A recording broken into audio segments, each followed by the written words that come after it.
Percy is a little green engine who can shunt and pull. He pulls both passengers and freight. At the docks and at the quarry. Percy's favorite job is carrying the mail. But sometimes Percy has so much to do, he ends up running late.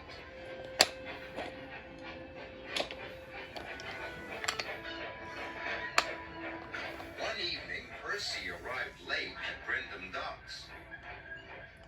"You're late again, Percy," said the dock manager. "I will have to speak to Sir Topham Hatt."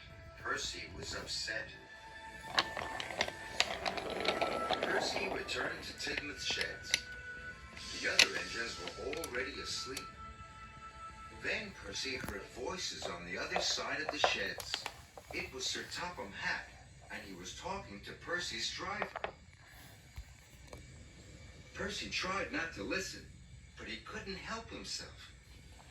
"Percy has been late too often this week," said Sir Topham Hatt. "He must go to the scrapyards tomorrow."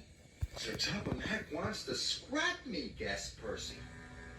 Percy worried all night long. The next morning, the sun shone and the birds sang. But Percy was too upset to notice. "Sir Topham Hatt wants to scrap me," he cried, "and all because I was late." "Sir Topham Hatt wouldn't scrap a really useful engine," said Thomas. "And you, Percy, are a really useful engine." Percy felt better until he noticed the time. "I'm going to be late," he cried. Percy wished away. If he was on time, maybe Sir Topham Hatt wouldn't send him to the scrapyards. Percy's first job was collecting pipes from Brendam Docks. When he arrived, Cranky was still unloading. "Hurry up, slow coach," wished Percy. "I must be on time." "I'll take as long as I like," said Cranky, and he went slower than ever. The moment Cranky had finished, Percy took off. He hadn't waited for the pipes to be tied down.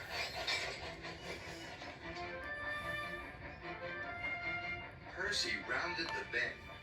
The pipe slipped and fell all over the track, but Percy puffed on.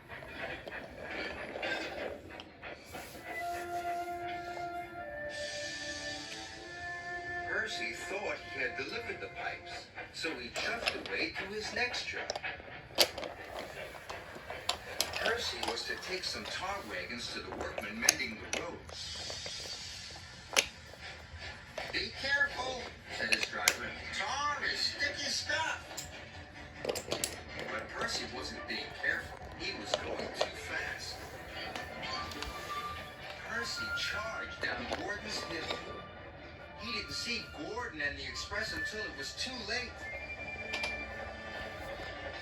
The brake van passed Gordon, but the tar wagons didn't.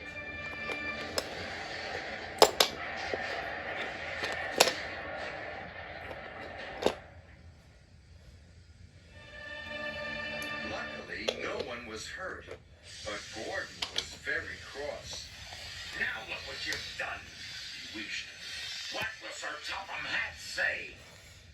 Percy thought he knew. "Oh no," he cried. "I'm sure to be scrapped now." And so Percy decided to run away. Harvey was clearing away the tar wagons when Sir Topham Hatt arrived aboard Thomas. "Where is Percy?" He said. "He has caused confusion and delay." Gordon didn't know. Just very quickly, sir." "He heard you at the shed, sir," said Thomas. "He thought you were sending him to be scrapped." "I think I need a word with Percy," said Sir Topham Hatt. "You must all help me find him."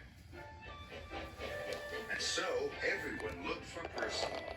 They searched high, and They searched low. They looked to and fro, but they couldn't see Percy anywhere. "What's to become of me?" Percy whispered. But there was no one around to hear. Percy looked very small and felt very lonely. Thomas and Sir Topham Hatt were looking for Percy on Thomas's branch line. Thomas suddenly had an idea. "I think I know where Percy is, sir." And he puffed back to Tidmouth Sheds as fast as he could.